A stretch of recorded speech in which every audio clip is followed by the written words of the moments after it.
All right, ready to dive deep today.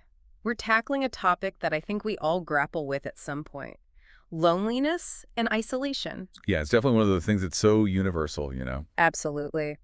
And to really get into it, we're going deep with this article: loneliness and isolation, identification, causes, and solutions. Oh, that sounds really It's interesting. packed with insights. And you know me, I'm all about practical advice. So today, we're not just defining loneliness, we're figuring out how to spot it and what we can actually do to combat it.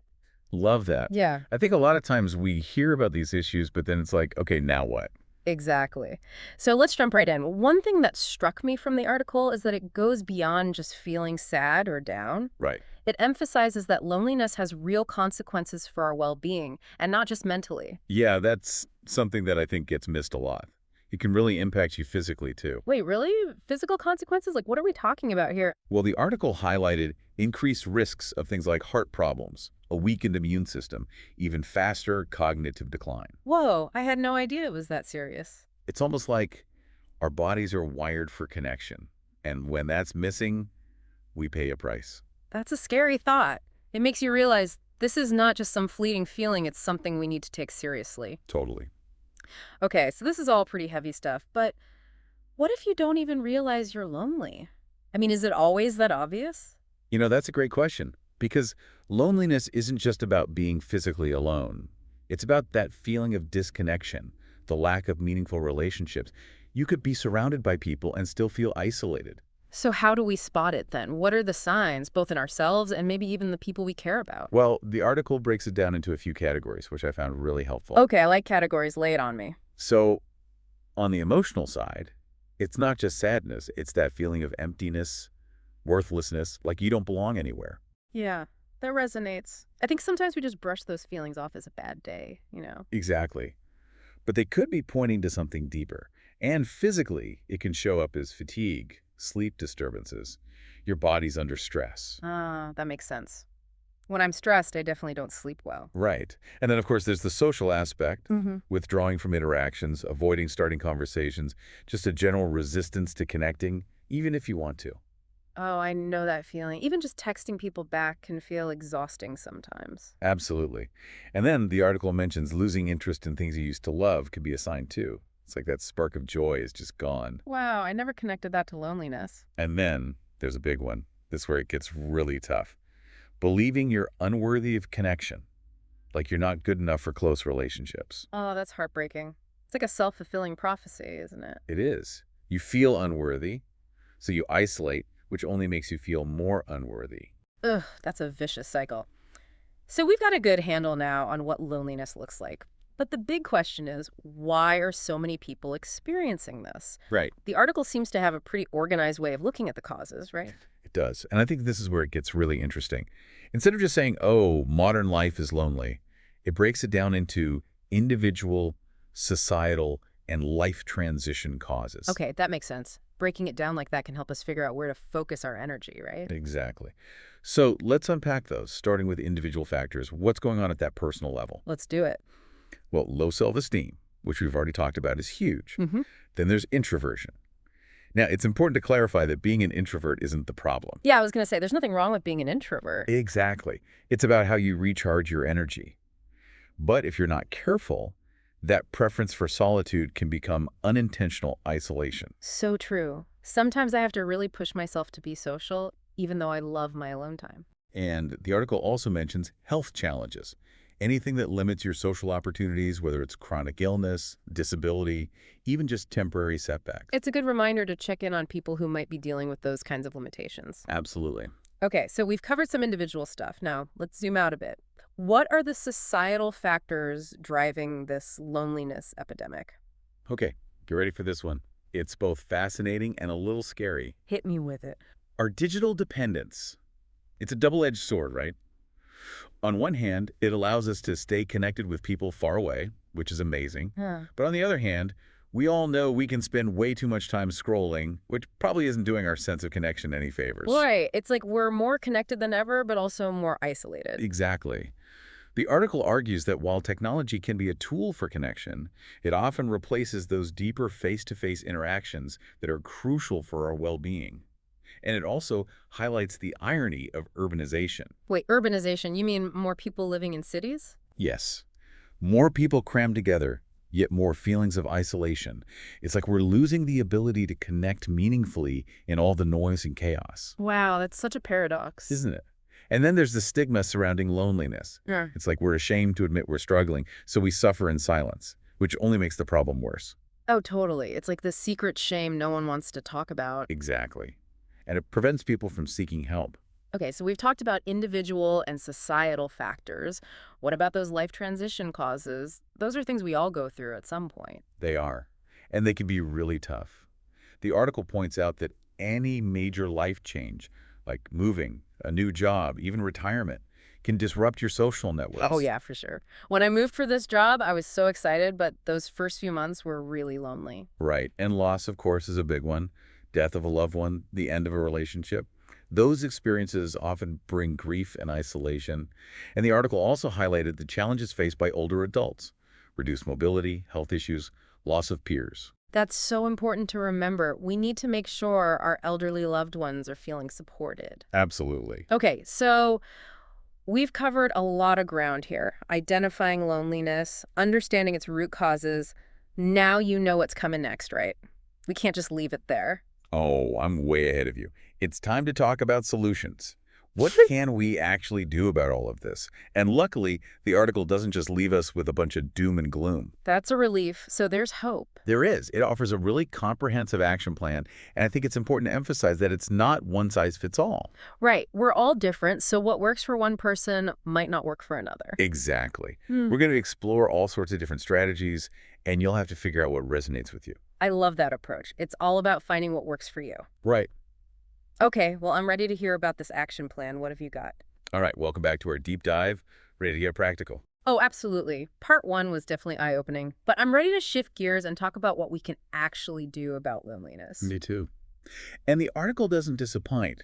It dives into a whole action plan with concrete steps. Okay, I'm all ears. Where do we start? Well, the article really emphasized that it's not just about being around people. It's about those meaningful connections. Right, we touched on that. Quality over quantity. Exactly. Yeah. But how do we actually build those kinds of relationships? Yeah, I feel like that's the million-dollar question. It's easy to say make connections, but how? Well, one suggestion that stood out to me was the idea of shared experiences. Shared experiences. Yeah. It's more specific than just join a group or something. It's about doing things together that create a bond. Like what kind of things? Give me some examples. Think going for a walk with a friend, trying a new restaurant, attending a concert or a game. Oh, I see where you're going with this. It's Yeah. not just sitting around chatting. It's actually doing something together. Right. Those shared experiences spark conversation, they create memories, and they just build that sense of camaraderie. Yeah, it makes total sense. And it doesn't have to be anything fancy, right? Not at all. Even just cooking a meal together or working on a puzzle can be incredibly bonding. It's about that shared focus, being present with each other. Okay, shared experiences. I'm adding that to my list. What else? The article also reminded me how important active listening is. Oh, yeah, active listening. That's tough. It is, and it's so easy to get wrong. But it's worth repeating because when someone truly feels heard, it builds safety and trust. Totally. I know I'm guilty of half listening sometimes while thinking about a million other things. We all do it. Yeah. But really try to put the phone away, make eye contact, and just focus on what the other person is saying. No interrupting and no offering solutions unless they're asked for. Exactly. Sometimes people just need to vent, you know. They don't want you to fix it. They just want you to listen. That's so true. Sometimes just having someone who gets it makes all the difference. Speaking of help, the article also talks about being better at asking for it. right? Such an important point. Because I think that's something a lot of us struggle with. It's like we feel like we need to have it all together all the time. Oh, I know that feeling. It's so easy to put on that I've got this facade even when you're falling apart inside. Exactly. But the article really reframed it in a way that resonated with me. Okay, tell me about it. It basically said that asking for help isn't a weakness. It's actually a sign of self-awareness and strength. I love that because it's true. It shows you're willing to be vulnerable, and that's key to those deep connections we were talking about earlier. Right. You're letting people into your messy, imperfect world, which, let's face it, is way more relatable than pretending everything's perfect. Totally. And the article also points out that you'd be surprised how much people actually want to help. Yeah. It makes them feel useful and connected too. It's win-win. And then, of course, sometimes you need that professional support too. Therapists, support groups, online communities, those can be great resources. Absolutely. It's about finding the right kind of help for whatever you're going through. Okay, so we've got shared experiences, active listening, asking for help. I feel like we're making progress here. Oh, but we can't ignore the elephant in the room, can we? Uh-oh, what elephant? Technology. We've got to talk about tech. You're right. You're right. The article talks about how tech can be both good and bad when it comes to loneliness. Such a double-edged sword. It is. On the one hand, it allows us to stay connected across distances, which is amazing, but it can also lead to us feeling even more isolated. Yeah, I definitely feel that tension sometimes. Like, I love that I can video chat with friends who live far away, but I also know I spend way too much time mindlessly scrolling. And the article really cautions against letting tech replace those in-person interactions entirely. Right, because there's just no substitute for that face-to-face connection. Exactly. Yeah. So I think it comes down to being intentional with how we use tech. Video calls with loved ones, online communities based on shared interests. Those can be great ways to connect. But just be mindful of how much time you're spending passively scrolling and comparing yourself to others. The comparison trap. The worst. It's like everyone else has this perfect life and you're just you. Right. It's so easy to forget that social media is often just a highlight reel, not real life. Okay, moving on from tech, the article had a really interesting suggestion about gratitude. Okay, gratitude. I know it's good for you in general, but I'm curious. How does that tie into loneliness? Well, when you're feeling lonely, it's easy to focus on what's missing in your life. The friends you don't have, the events you're not invited to, all that. Oh, yeah, I've been there. It's like a spiral of negativity. It is.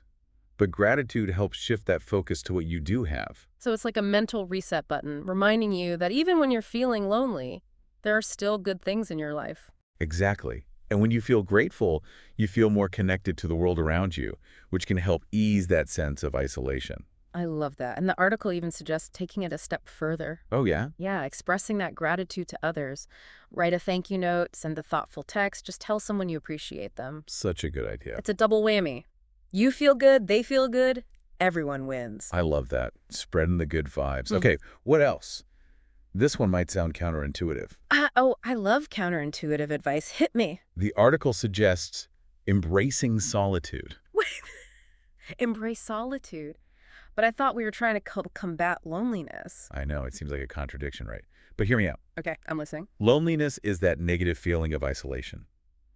Solitude, on the other hand, is about choosing to be alone and actually enjoying your own company. Oh, okay, I see the distinction. So it's about reframing that alone time as something positive and not something to be dreaded. Exactly. And when you can enjoy being alone, you become less dependent on others for your happiness. Which probably makes you more confident and less needy in your relationships with others. Right. It's about striking that healthy balance between connection and independence. Nurturing your inner world actually strengthens your outer connections. Mind blown. Okay, embrace solitude. Got it.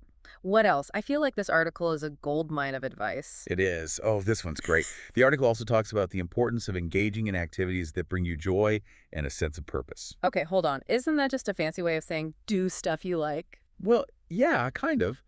But it's more than that. When you're engaged in something you're passionate about, whether it's a hobby, creative work, volunteering, it does wonders for your mood and self-esteem. And when you feel good about yourself, you're more likely to reach out and connect with others. Exactly. It breaks that cycle of negative self-talk and isolation. So find those activities that light you up, that make you feel truly alive. I love that. It's like self-care that also helps you combat loneliness. Okay, so we've got gratitude, we've got joyful activities, we've got embracing solitude. I'm feeling more hopeful already. That's what I like to hear. And we're not done yet. We've got even more strategies to explore when we come back. All right, welcome back for the final part of our deep dive into loneliness. In parts 1 and 2, we explored the causes and started digging into some practical strategies for building connections. Yeah, we've covered a lot of ground. I'm actually feeling a lot more optimistic than I did at the beginning. Me too, me too. Yeah. And we've got even more to cover. Okay, bring it on. I want to talk about the role of self-compassion in all of this, because the article made a point that really resonated with me. Self-compassion. Okay, I've heard that term before, but I'm not always sure what it actually means in practice. Yeah, I think a lot of people feel that way. It's basically about treating yourself with the same kindness and understanding that you would offer a good friend, especially when you're struggling. So instead of beating yourself up for feeling lonely, you offer yourself a little bit of grace. Exactly. When we're lonely, it's so easy for that inner critic to take over. We blame ourselves. We feel unworthy of connection. But self-compassion helps break that cycle. It's like silencing that negative voice in your head. Exactly. It reminds us that loneliness is a normal human experience. We're not alone in this, and we deserve kindness even when we're struggling. I think that's so important because I know I'm way harder on myself than I would ever be on a friend. Right. So how do we actually practice self-compassion? Yeah, that's the big question. Well, one thing the article suggested was mindful self-reflection. Mindful self-reflection, what's that? It's about taking some time to just sit quietly, tune into your inner world, and really observe your thoughts and feelings without judgment. So you're not trying to change your thoughts, just notice them. Exactly. Just notice those critical thoughts, those feelings of shame or unworthiness. Just acknowledge them. Okay, so you acknowledge those negative thoughts, and then what? Well, once you've acknowledged them, try offering yourself some kind and supportive words, just like you would to a friend. Oh, that's interesting. So it's like becoming your own cheerleader instead of your own worst enemy. Exactly. And the article also highlighted self-care as a key part of self-compassion. Okay, I love this topic. Self-care. But how does taking care of yourself help with loneliness? Well, it's about recognizing that you are worthy of care and attention. And by taking care of your physical and emotional needs, you're better equipped to deal with all of life's challenges, including loneliness. So it's like putting on your own oxygen mask first. You can't help anyone else if you're gasping for air yourself. Exactly. So what kind of self-care are we talking about? Well, it's different for everyone. Right. Maybe it's a long bath, reading a book, spending time in nature, listening to music, whatever brings you joy. Oh, I'm all about those long baths and a good book. Right. And sometimes self-care means setting boundaries, saying no to things that drain your energy, and creating space for things that truly matter. I love that because when you're feeling recharged and fulfilled, you've got more to give to other people. Exactly. Okay, so self-compassion, self-care. Oh, the article also talked about the power of forgiveness. And I don't just mean forgiving others, but forgiving yourself too. Forgiveness. How does that tie into loneliness? Well, often loneliness stems from past hurts, grudges, unresolved conflicts. And those emotional wounds can create barriers between us and other people. It's like you're carrying around all this baggage. Exactly. And that's where forgiveness comes in. It's not about condoning bad behavior. It's about releasing yourself from those negative emotions. So it's more about your own healing than about the other person. Well, it benefits both, really. When you forgive others, you free yourself from resentment and anger. And when you forgive yourself, you let go of shame and guilt. It just opens up your heart for connection. It's like clearing out all that emotional clutter. Exactly. This one might seem a bit unexpected, but the article also highlighted the importance of finding your purpose. Purpose. Okay, like my reason for being. It doesn't have to be this big, grand, elusive thing. Okay, good. It's really just about identifying the things that give your life meaning, that make you feel like you're contributing to something bigger than yourself. So it could be your work, your relationships, your hobbies, volunteering. Exactly. It could be anything. Anything that lights you up. I love that. Because when you feel like your life has purpose, you're less likely to dwell on loneliness. And the beautiful thing is, when you live with purpose, you often connect with others who share your passions. It creates this natural sense of belonging. So finding your purpose isn't just about individual fulfillment. It's also about creating those ripples of connection outward. Exactly. It reminds us that we're all interconnected Mm. and that even small acts of kindness can make a difference. Okay, we've covered so much in this deep dive. Self-compassion, self-care, forgiveness, purpose. We have. And I'm honestly feeling a sense of hope that I didn't have at the beginning. That's wonderful to hear. And remember, it's not about doing everything at once. Just pick one or two things that resonate with you and start there. Small steps, big impact. I love it. Exactly. And before we wrap up, I think it's important to acknowledge that loneliness isn't just a personal problem. It's also a societal issue. Yeah, that's a good point. We need to address those systemic factors too. We do. We need to challenge the stigma around loneliness, create spaces where people feel safe to reach out for help. We need to foster inclusivity. Absolutely. Make sure everyone feels seen and heard.